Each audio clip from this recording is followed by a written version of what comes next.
There exists a certain type of creature in this world, spotted by a few, yet never officially recognized. We classify these beings under the term Unidentified Mysterious Animals, UMA. Hello everyone, welcome to the World in 10-Minute series. In this episode, we introduce a legendary cryptid that has been passed down in folklore from southern Europe, the Tatzelwurm. The Tatzelwurm refers to a mysterious, reptilian creature from the folklore of the Alps, including France, Switzerland, Italy, Austria, and Bavaria, Germany.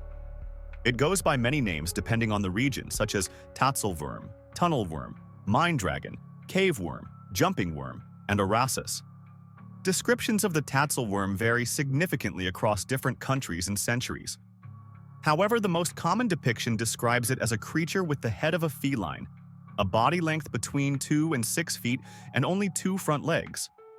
Its hindquarters resemble a snake, and its body is covered in scales. Some accounts also claim it possesses venom, can spew toxic gas, and emits a piercing screech that can cause people to faint. When it stands upright, it is said to reach human height. These creatures are believed to reside in self-dug burrows and are known to attack passing animals and humans. There are many legends surrounding the Tatzelwurm, but here we will share 2 of the most well-known stories. According to one legend, a young girl on a farm in Switzerland was tending to the barn when she unknowingly disturbed a Tatzelwurm resting in a burrow. The creature attacked her, sending her into a panic. She fled as quickly as she could. In this version of the tale, the Tatzelwurm is described as a gray, hairless creature about the size of a domestic cat, with only 2 front legs. Another well-known story tells of a father and son who encountered the creature while gathering herbs in the mountains. As they were busy collecting plants, the father suddenly heard his child scream in terror. Rushing over, he found a horrifying creature lying beneath a rock near his son. It hissed like a snake, but had the face of a cat and a pair of bright, gleaming eyes. Without hesitation, the man grabbed a wooden stick and stabbed at the creature. To his surprise, its skin was so soft that the stick easily pierced through. However, something bizarre happened.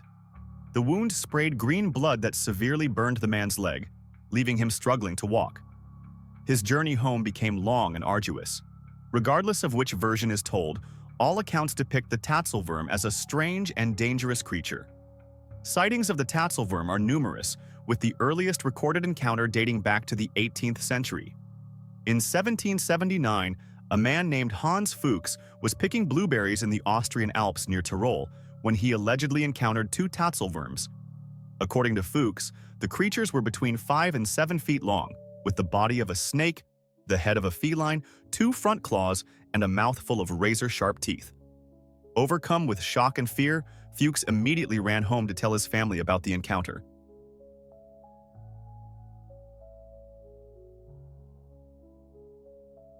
However, Hans Fuchs was so terrified by what he had seen that he suffered a heart attack and died shortly afterward. Nearly a century later, in July 1883, a man named Caspar Arnold claimed to have seen a Tatzelwurm in the exact same location. He was absolutely certain that the creature had only 2 front legs. In 1828, a Swiss farmer from Solothurn reportedly discovered the corpse of a Tatzelwurm in a dried-up marsh. He took the body to a local professor, who then reported the finding to researchers in Heidelberg. However, on its way to Heidelberg, the body mysteriously disappeared. There is another version of this story stating that while the farmer was transporting the carcass, crows devoured most of it, rendering it unsuitable as a specimen. Throughout the 19th century, Tatzelwurm sightings were quite frequent. Some notable reports include the 1811 Gutanen sighting in Switzerland and the 1807 Tatzelwurm incident. What's particularly interesting is that during that time, the Tatzelwurm was widely believed to be a real, undiscovered species rather than mere folklore. However, it was in the 20th century that the Tatzelwurm gained widespread attention, as reports of encounters reached their peak. In 1921, 2 Austrians reported seeing a Tatzelwurm near Loser Ridge in Salzburg. They claimed that the creature could leap 9 feet into the air, had a grayish body measuring 2 to 3 feet long, and possessed a feline-like head. In 1929, an Austrian schoolteacher claimed he had attempted to capture a Tatzelwurm, but the creature was incredibly agile and quickly escaped into a burrow. In 1954, a Swiss photographer named Balkan claimed to have accidentally captured a Tatzelwurm on film while taking pictures in the Alps near Meiringen. The photograph caused a sensation at the time. The Glassbuilder magazine even sponsored an expedition to search for the Tatzelwurm, but the mission ultimately failed. Later, the photograph was widely dismissed as a hoax. Cryptozoologists speculated that the supposed Tatzelwurm in the image was actually a ceramic figurine staged by Balkan. Despite skepticism, similar sightings continued in 1960, 1969, 1970, 1990, 1991, and 1992. The author will not detail each of these reports here. Then, in the year 2000, a strange skeleton surfaced, drawing renewed attention to the Tatzelwurm legend. The skeletal remains, along with a large sum of financial aid, were donated to the Geneva Institute of Science. After extensive research, scientists were unable to conclusively determine which species the remains belonged to. Some biologists at the institute speculated that it could be the first physical evidence of the Tatzelwurm, a creature long regarded as mere myth. However, there was a strange twist. The original owner of the skeleton and the donor never appeared publicly. Moreover, the German Günther Haus law firm, which handled the transaction, refused to disclose any details. The most recent reports came in 2009 when multiple sightings were recorded in Tresivio, Italy, near the Swiss border. Local authorities dismissed the reports as cases of escaped pet lizards. However, one eyewitness was adamant that what he saw was not an iguana. In July of that year, an Italian fruit farmer from Pompeii reported seeing a bizarre striped creature crawling across the village's farmland. He described it as resembling a kangaroo, but covered in scales. According to the research conducted by the author, the Tatzelwurm has deep mythological roots and is often associated with mysterious dragons in folklore. It is sometimes referred to as the Alpine dragon.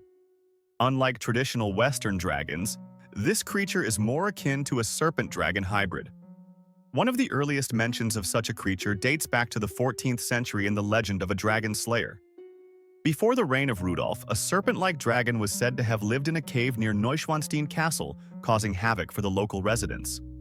A convicted criminal named Heinrich von Winkelried was offered a chance to regain his freedom in exchange for slaying the beast. Armed with a spear, he engaged in battle with the dragon and successfully killed it. However, just as he raised his weapon to celebrate his victory, the dragon's venomous blood dripped onto his skin, killing him instantly. This dragon is believed to be the earliest prototype of the Tatzelwurm. In 1660, a man named Andreas Rodener claimed to have encountered a four-legged dragon with a cat's face in Sarganserland. He described the creature as standing upright, with hind legs as tall as a human. Its back was covered in boar-like bristles. Similar sightings were recorded by others in various texts. However, since these accounts referred to the creatures as dragons, the author does not categorize them as official Tatzelwurm encounters. In the early 19th century, malacologist Samuel Studer and Swiss folklorist Johann Rudolf Weiss conducted an in-depth study on the history of Tatzelwurm sightings. Through interviews and field investigations, they concluded that the Tatzelwurm was not a dragon. According to local accounts, the Tatzelwurm was more commonly described as a venomous, short-horned serpent with a feline head. One reason for classifying it as a serpent is that, since the 17th century, Alpine shepherds had reported that the Tatzelwurm had a peculiar habit of suckling milk from cows. To prevent such incidents, herders would keep a white rooster in their pastures, as it was widely believed that snakes and serpents feared roosters. This led researchers to hypothesize that the Tatzelwurm was more likely a species of snake rather than a dragon. The name Tatzelwurm that we use today has undergone phonetic evolution. The first part, Tatzel, is derived from the German word Texturum, which translates to having legs. However, in Switzerland, where Tatzelwurm sightings were most frequent, locals preferred to call it Stollenwurm, which means tunnel worm in direct translation.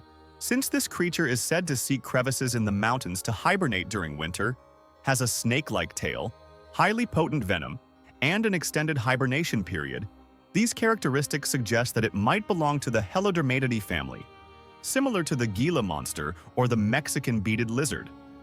This is currently the most common scientific explanation for the Tatzelwurm. The naturalist Carl Wilhelm von de la Torre also supported this theory in his 1887 book, The History of Alpine Dragons. He argued that these so-called dragons should actually be classified as lizards or snakes. However, the biggest issue with this explanation is that all known venomous lizards, such as the Gila monster and Mexican beaded lizard, are native to North America, specifically the United States, Mexico, and Guatemala. None of them have ever been documented in the Alps. Additionally, two key characteristics of the Tatzelwurm, its feline head and the fact that it only has front limbs, cannot be explained by this theory. Zoologist Richard Freeman proposed another theory. He speculated that the Tatzelwurm could be a species of lungfish. Lungfish are a unique type of freshwater fish whose swim bladders have evolved into lungs, allowing them to breathe air. These fish were once widespread across prehistoric Earth and still exist today, making them living fossils. The Australian lungfish, Neoceratodus forsteri, is the largest living species of lungfish, growing up to 5 feet long and weighing up to 95 pounds. However, there are significant problems with this theory. Lungfish do not have long tails. They are not venomous. They do not attack humans. Most importantly, lungfish do not hibernate in winter. They estivate, hibernate in summer, which contradicts the hibernation habits described in Tatzelwurm sightings. The author personally believes that the Tatzelwurm could be a real, but yet to be discovered species. One possibility is that it represents an incomplete evolutionary transition, similar to the Tetrapodophis, an extinct four-legged snake species from the Cretaceous period. The Tetrapodophis was considered a transitional form between prehistoric lizards and modern snakes, with most of its fossils showing a four-legged body structure. A bizarre fossilized specimen of this type is currently preserved in Germany's Bürgermeister Müller Museum. Additionally, in September 2006, a resident named Mr. Ma in Linyi, Shandong Province, China, reportedly captured a two-spotted rat snake with fully developed front limbs.